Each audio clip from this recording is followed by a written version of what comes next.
Beneath the burqa, Afghanistan's women are like all of us.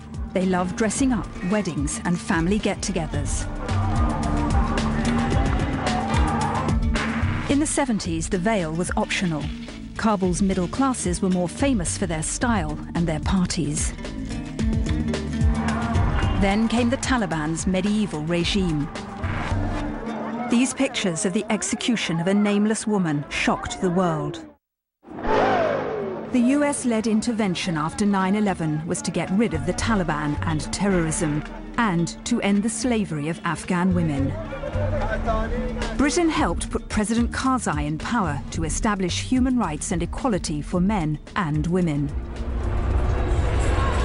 They were supposed to cast off their burqas to embrace modern life and democracy. But the truth is that 8 years after the end of Taliban rule, the vast majority of women in Afghanistan are still invisible, downtrodden and desperate. Maria, prosecutor of Herat. She's trying to give women protection under the law, but she's on a hit list. I've accepted this danger and sacrifice.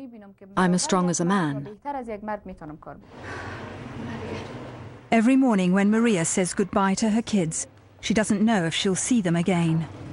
Security men guard this top law officer round the clock. Last year, a huge bomb was detonated outside her house, wounding 3 bodyguards critically. My daughter was terrified, in shock and screaming. It was a very bad moment, and I knew anti-government elements were involved. They did it to threaten me to give up this job. I received a text the next morning saying worse could happen if I didn't give up. In the Taliban years, Maria, a lawyer, had to stay at home like all women. The extremists haven't changed their attitudes. In the past few years, they've assassinated women in public life. A female police chief and 4 women's campaigners. For a woman in this position in a country like Afghanistan, which has been through 30 years of war and destruction, it's hard enough for a man to implement the law, let alone a woman. At home, Maria's children work on their lessons alone. They never go to school or to play with friends for fear of kidnap. The son of another law officer was beheaded by people who thought he was Maria's child. I don't take bribes. I'm a problem for some inside the system, and those outside it too. I have many enemies because I've never acted illegally. Every day, the poor come to Maria to get a fair hearing.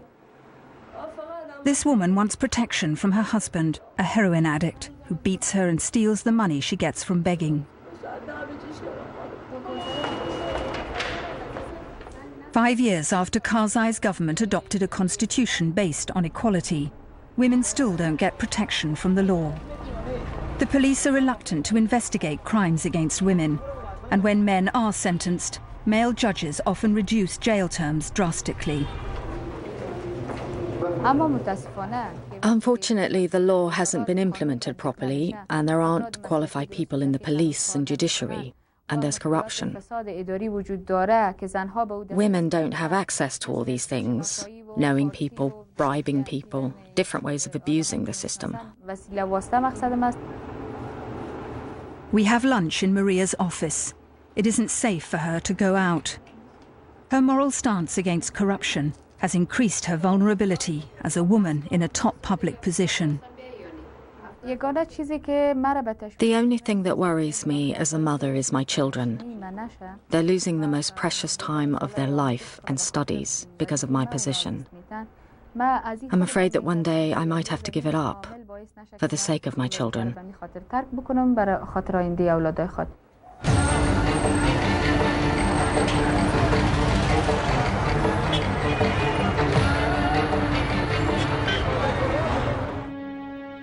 Saida, married at 9 to a 60-year-old man. We can't reveal her identity. She's on the run from him. He doesn't care if I'm dead or alive. Saida is just one girl in the most shocking set of statistics in Afghanistan. 60% of women are still married as children, often at 9 or 10. Under Afghan law, girls can't marry under 16, but the law's ignored by families and the government. There was an old man in the village who had already killed 2 wives and had a very bad reputation. No one would even let him take a dog for a walk.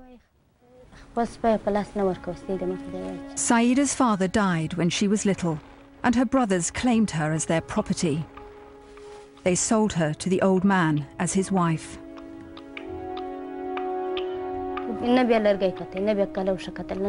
If he saw a shoe or a stick, anything, he would beat me with it. I spent 7 years with him, as if I was sitting on a hot stove all the time. I had 4 miscarriages because of the beating and the stress. Then her husband took Saida on the road, all over Afghanistan, to places where they weren't known, to make money from her. He sold her, forced her into having sex with other men. He would say I was his daughter. He actually sold me to 3 or 4 people. You understand what I mean? He took money from these people. I would cry and say, "For God's sake, what's happening to me?" It was in Mazar-e-Sharif, a government-controlled city, that I found Saida. She'd confided in a woman at a shrine. The police were alerted and Saida was taken to a woman's shelter. Now her stepfather and staff at the shelter are helping her to get a divorce. But Saida's husband won't agree to let her go. He's unlikely to ever be prosecuted for what he did to a child. I am very scared. He is in touch with my stepdad through the phone. When I talk to him, he says he is praying to God for an opportunity to drink my blood. He says he wouldn't even care if he dies after that. Saida's childhood has been destroyed. She's 17 and can't read or write. But she knows that only by educating girls and boys will Afghanistan's women be brought out of the dark ages. All the problems we face are to do with a lack of schooling. People who are educated will not make their daughters and sisters suffer.